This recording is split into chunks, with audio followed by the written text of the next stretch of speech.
ഈശോ ലോകത്തെ രക്ഷിച്ചത് കുരിശുമരണത്തിലൂടെയാണ്. കുരിശുമരണത്തിലൂടെ രക്ഷിച്ചത്.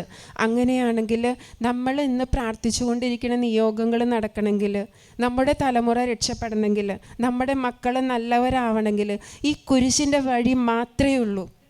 കുരിശിൻ്റെ വഴി മാത്രമേ ഉള്ളൂ. ഈശോ ലോകത്തെ രക്ഷിക്കാൻ ആ വഴി തിരഞ്ഞെടുത്തത് അതിലൂടെ മാത്രമേ രക്ഷ സാധ്യമാകുള്ളൂ എന്ന് ഉറപ്പുള്ളത് കൊണ്ടാണ്.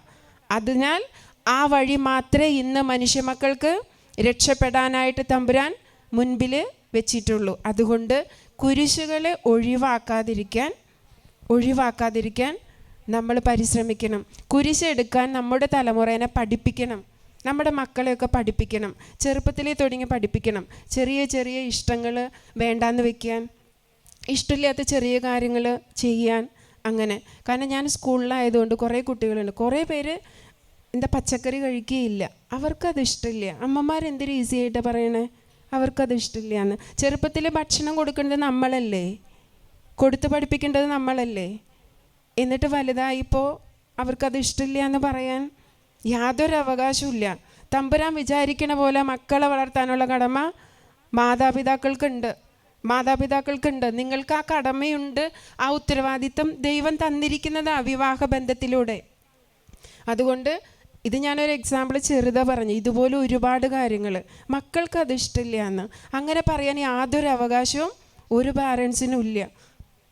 അവരുടെ ഇഷ്ടത്തിനല്ല നമ്മൾ അവരെ വളർത്തേണ്ടത്, ദൈവത്തിൻ്റെ ഇഷ്ടത്തിനായിരിക്കണം. ദൈവം എങ്ങനെയാണ് എൻ്റെ മകൾ വളർന്നു വരണ്ടേ എന്ന് ആഗ്രഹിക്കുന്നുവോ ആ വഴി ഞാൻ ആദ്യം തിരിച്ചറിയണം.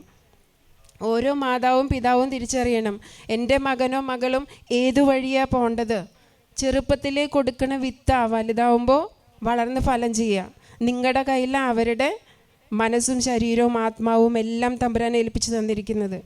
തമ്പുരാൻ നിങ്ങളുടെ കയ്യിലാണ് ഏൽപ്പിച്ച് തന്നിരിക്കുന്നത്. അപ്പം അതുപോലെ തിരിച്ച് തമ്പുരാനെ ഏൽപ്പിക്കാനുള്ള കടമ നിങ്ങൾക്ക് ഓരോരുത്തർക്കും ഉണ്ട്. അതുകൊണ്ട് കുരിശുകൾ എടുക്കാൻ, സഹനത്തിൻ്റെ വഴി സ്വീകരിക്കാൻ, ഇടുങ്ങിയ വഴിയിലൂടെയൊക്കെ നടക്കാൻ ചെറുപ്പത്തിലെ മക്കൾക്ക് ചൈതന്യം പകർന്നു കൊടുക്കുക.